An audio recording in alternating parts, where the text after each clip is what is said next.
అందరికీ రాయలసీమ గుత్తొంకాయ కర్రీ కావాల్సిన పదార్థాలు: లేత వంకాయలు 1 కిలో,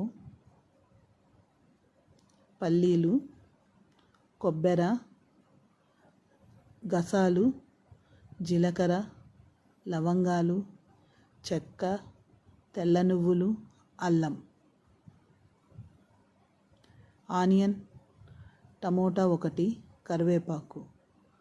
ముందుగా బాండీ పెట్టి స్టవ్ వెలిగించి అందులోకి పల్లీలు వేసి వేయించుకోవాలి. అవి వేగే లోపల పసుపు, ధనియాల పొడి, కారం, ఉప్పు. మిక్సీ జార్లో కొబ్బెర, గసాలు, లవంగాలు, చెక్క, జీలకర్ర వేగిన పల్లీలు స్టవ్ బంద్ చేసి నువ్వులు వేసి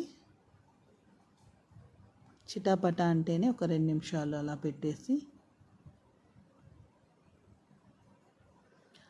కొబ్బరి గసాలు మిక్సీకి వేసుకోవాలి మెత్తగా. ఆ తర్వాత అల్లం వేసి మిక్సీ పట్టిన తర్వాత పల్లీలు నువ్వులు వేయాలి.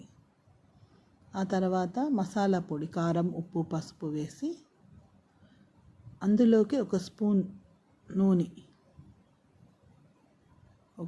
నూనె వేయాలి. వేసి ఇలా మెత్తగా పట్టుకోవాలి. ఆ తర్వాత వంకాయలు తొట్టాలు తీసేసి ఇలా కోసి 4 ముక్కలుగా కోసి పెట్టుకోవాలి ఇలా. ఆ తర్వాత గిన్నెలో ఆనియన్, కరివేపాకు, టమోటా ముక్కలు, కోసి ఉంచిన వంకాయల్లోకి మనం ముందుగా వేసుకున్న మసాలా 4 ఒప్పుల్లో మధ్యలో నించాలి. ఆ తర్వాత గిన్నెలో మొత్తం పెట్టేసేయాలి. తగినన్ని నీళ్లు, వంకాయలు మునిగేంత వరకు నీళ్లు పోయాలి.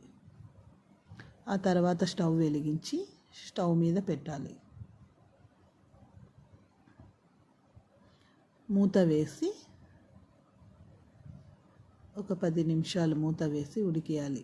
కస్తూరి మేతి వేసుకొని బాగా రుచిగా ఉంటుంది కస్తూరి మేతి వేస్తే. ఆ తర్వాత మూత పెట్టి బాగా ఉడికేటప్పుడు మూత తీసేసి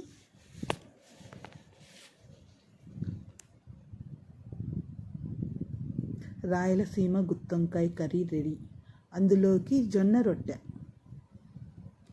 రొట్టె గుత్తొంకాయ కర్రీ కాంబినేషన్ ఎంతమందికి ఇష్టం? రాయలసీమ వాళ్ళు ఎంతమంది తింటారు? ఎంతమందికి ఇష్టం?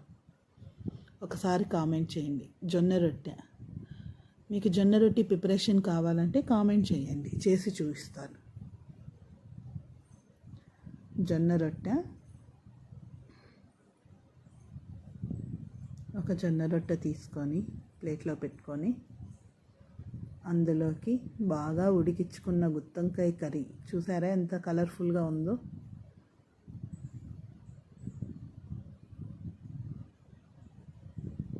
గుత్తొంకాయ కర్రీ గ్రేవీ ఎంత చిక్కగా వచ్చింది చూడండి. తెల్ల నువ్వులు, గసాలు వేసాం కదా, అందుకు కలర్ఫుల్గా ఉంది గుత్తొంకాయ. మీకు నచ్చిందంటే కామెంట్ చేయండి, లైక్ చేయండి.